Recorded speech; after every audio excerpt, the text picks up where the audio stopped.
Well, I think people want to reach the other side because it proves that there is another world. The first way to look at a dream is literal. Take it seriously. And if you don't understand it, mull it over. I thought everybody saw spirit and auras until later in life I was told not everybody sees. From the boundaries of the universe to the depth of your soul, embark on a journey through the unknown and unexplained as we explore mysteries, magic, and miracles.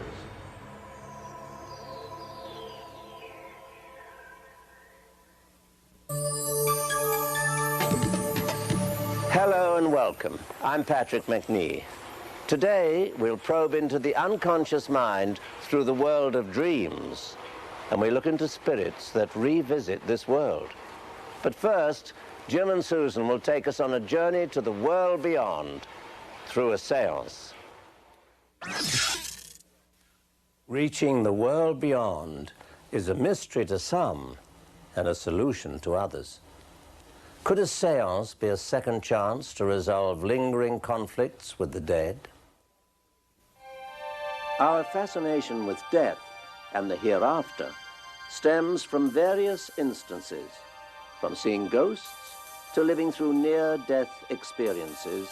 Some people feel the need to know more about the mysterious world of the spirits. Rose Clifford and Mark Edward are two well-known mediums who help people to contact spirits in the other world.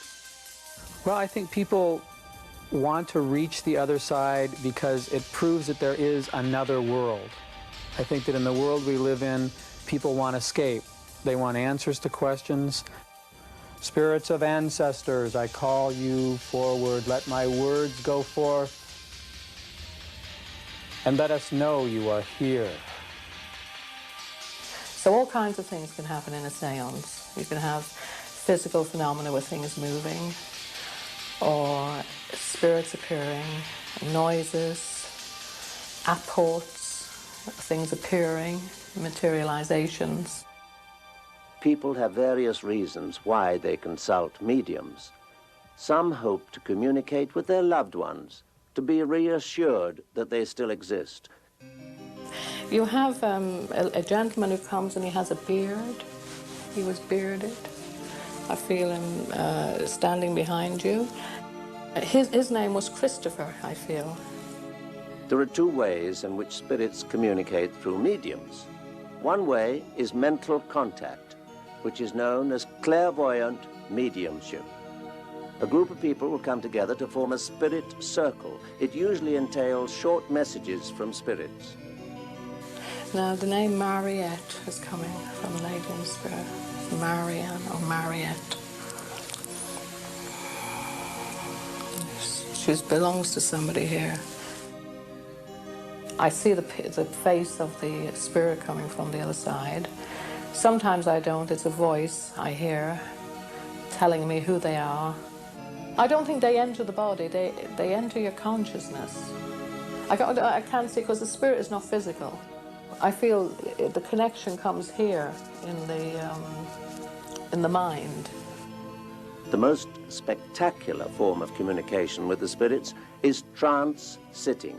The medium acts as a channel for the spirit, literally taking over the persona of the deceased person. Charles, are you in this room with us now? Well, that's a very specific area of mediumship, and it's not to be used generally because it's quite dangerous for the medium. One simple thing, you're not supposed to be touched when you're in a trance state. So, and you have to have people there who know what's happening because you're not in control of it. Although Mark deals with the more entertaining side of seances, there is still more to it than meets the eye. We will try to cross the ethereal path and to reach the other side. The other world, which I believe is parallel to ours, offers this idea that, well, maybe there's something else.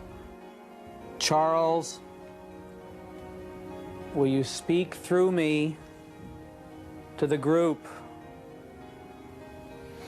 He says, Patricia, I forgive you. I think after a seance, people are empowered to maybe accept life more.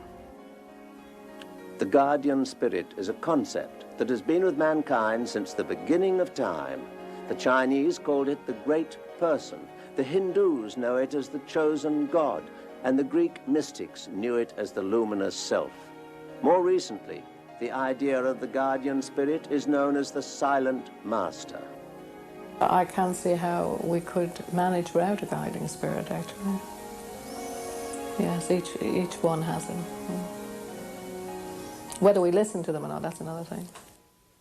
If you believe that death is the end, the seance could change your mind. Fear of death can be released once we realize that death is merely an ongoing part of our spiritual lives. We cannot bring back the dead. Perhaps a seance, though, opens the possibility of life after death. We could still communicate with them. We just have to go about it in a different way.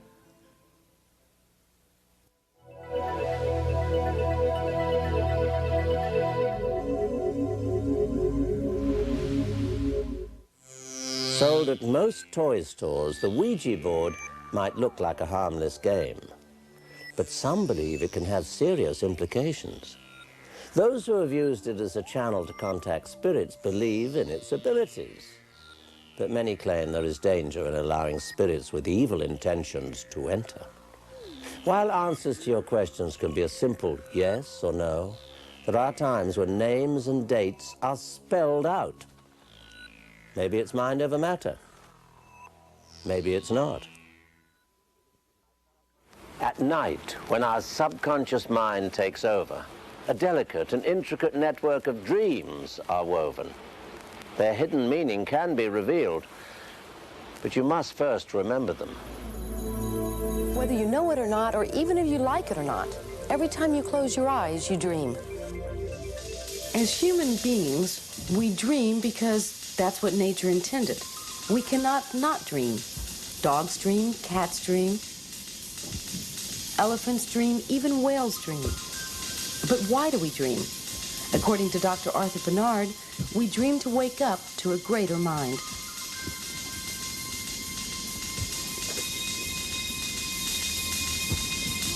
What's the first way to look at a dream? The first way to look at a dream is literal, in the sense that the dream may say exactly what it's saying and nothing more. So if you have a dream of hitting the lottery and you see the 6 numbers, don't go any further, because fortunes have been made this way. I asked Dr. Bernard to explain what the most important aspect is when considering one's dream. Take it seriously. And if you don't understand it, mull it over. But the most important aspect is the feeling you have in the dream. A client of mine had a dream, he was walking down the street, something tapped him on the shoulder, he turned around, and it was death. Black cloak, black hood, a skull, and he woke up terrified. And he hadn't been feeling well, so he went to the doctor, and the doctor said, sure enough, medication I've been giving you is you're having a violent reaction, and it's good you came in. You could have died from this. People often talk about the power of dreams, how dreams can guide you or help clarify questions or thoughts. But can an individual make their dreams help themselves or heal themselves? They could try and get healing information. The Greeks had dream temples in which they went there and they spent 2 months and they prepared themselves to have these healing dreams. And these temples lasted for 1,000 years. And we have writings, inscriptions, and people were actually healed in their dreams. I wondered then if there could be a direct correlation between one's dreams and one's physical body. Oh, absolutely. There's a close connection. Dreams relate to every aspect of the human body and human behavior and the human emotional system. Dr. Bernard holds frequent workshops to awaken the healing power in dreams. The workshops focus on group dream interpretation and actualizing the dream. I shared a repetitive dream I'd had since childhood. That was not. Well, actually, my dream is sort of like the movie The Body Snatchers prior to the movie, and it scares me, so I leave the house and I go to my neighbors. And my neighbors are not really my neighbors, even though they look like it. After I explained my dream, the other participants took on the dream as if it were their own. I felt the same as far as more. They shared how they felt in my dream. You will dream again. The next day, workshop participants return and paint their dreams. Dr. Bernard showed us some of the images other dreamers created. Well, this is a woman who asked her dreams why she was so lonely. And she had this dream in which she was in a beautiful situation, a cave. As the group worked on the dream, it related to the need of self-love. This was a dream man who had a lot of fear. And of course, he dreams of a lion. And the dream was trying to get him in touch with his, well, what does a lion stand for? King of the jungle! You know, lion stands for courage. Is it true that people can have psychic dreams? People can have psychic dreams because at some level in the mind, there's no time. All time is occurring at that moment. When we're sleeping, we're real great psychics. See, the subconscious mind knows more, it sees more. It's like, how do you explain the phenomenon? A woman dreams that her son was killed in Vietnam. He stepped on a landmine and he was killed. 3 days later, she gets a notice from the army that her son was killed in Vietnam. Now, how could the mind see that? Thousands of miles away. The reason is that your mind is not just confined to your brain. It's a giant field. There are clairvoyant dreams and there are telepathic dreams, and we just can see greater distances in dreams. Some people can do it when they're awake. We're just all more psychic when we're sleeping.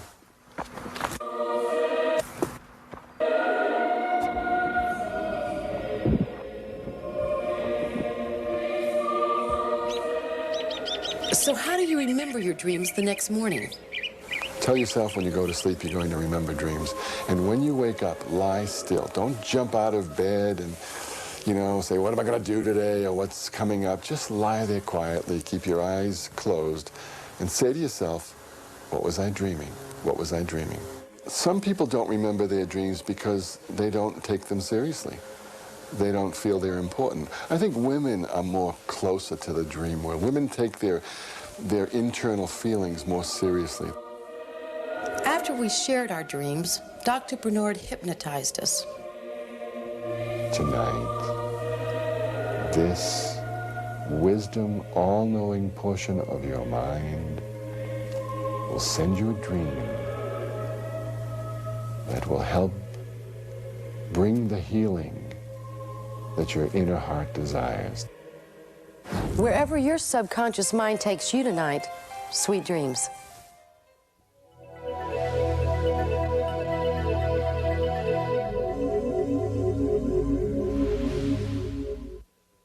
Each of us can be considered a Rip Van Winkle, idling away precious hours every night sleeping. Although he went to the extreme, sleeping for 100 years, a 70-year-old person, sleeping an average of 8 hours a night, has spent almost a third of life sleeping. In other words, a grandmother has spent as much time sleeping as her college-age grandchild has lived. Of this time, 7 straight years, day and night, is spent dreaming. While some spirits are at peace, others return to haunt their previous dwellings. Hauntings can be innocent and brief, but there are those which include ongoing apparitions, noises, and moving objects.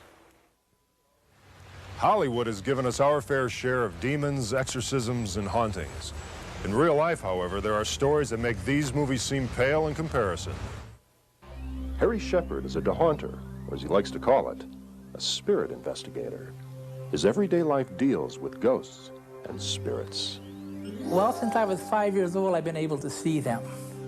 I thought everybody saw spirit and auras until later in life. I was told, Harry, what you and I see, not everybody sees. To me, it's a natural thing. It's natural. An inborn instinct to fear anything we cannot explain has made us suspicious of any strange phenomena, especially ghosts. To accept the unknown, to accept something that you can't see, is quite difficult in this culture. All of our culture and all of our social life, we're taught if we can't eat it, kill it, or destroy it, it isn't so. Harry is of the opinion that ghosts are merely spirits that have not accepted the fact that they had to leave the earthly plane. He also believes ghosts roam most houses or buildings. We just don't know about them because they are quiet. Only when they become active do people sense this, like doors banging, TVs clanking on and off, changing channels. Then they think, oh my gosh, it's going to come out of the wall and get me. There's reassurance in the fact that most spirits are harmless and have no intention to make life difficult for people. In fact, they are often around us for our own well-being.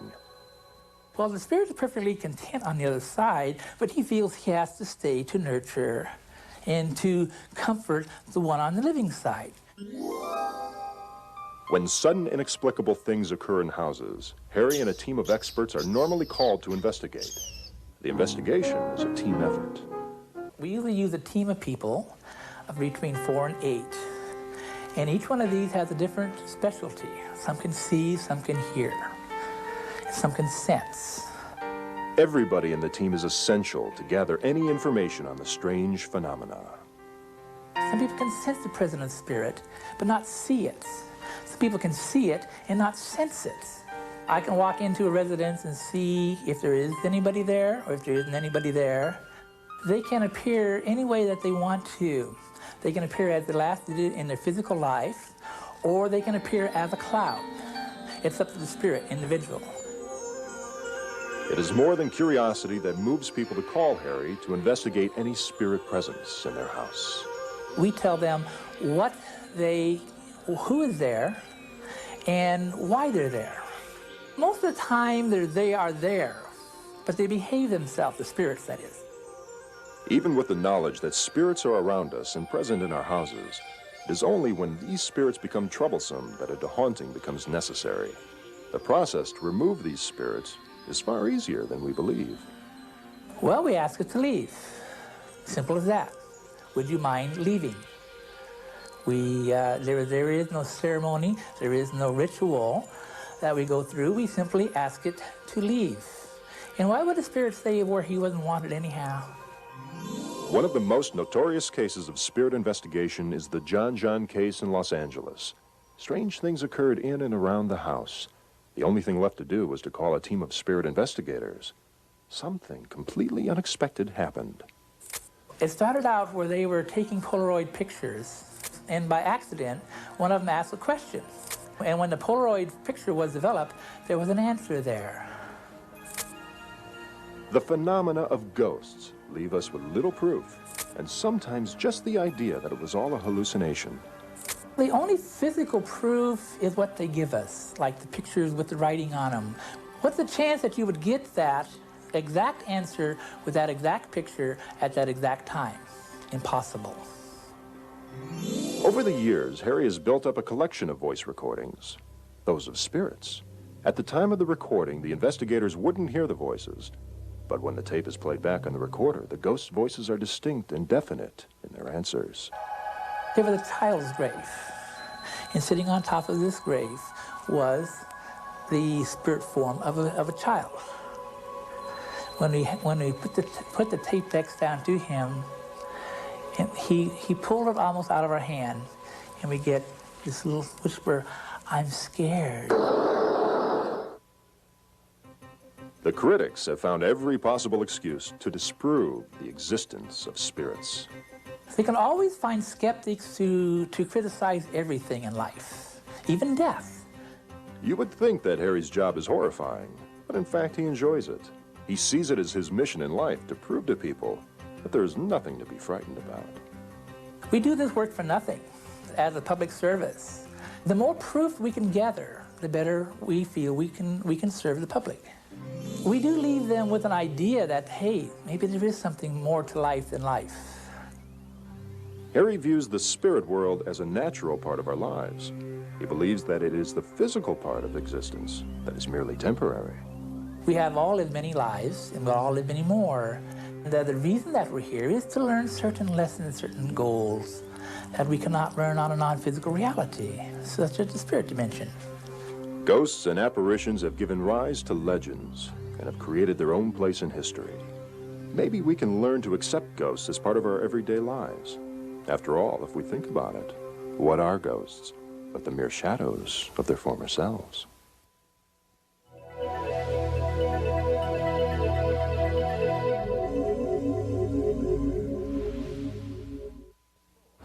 The power of thought and communication transcends our own awareness, in whatever form it chooses to take. I'm Patrick McNee. Join me next time for more mysteries, magic, and miracles.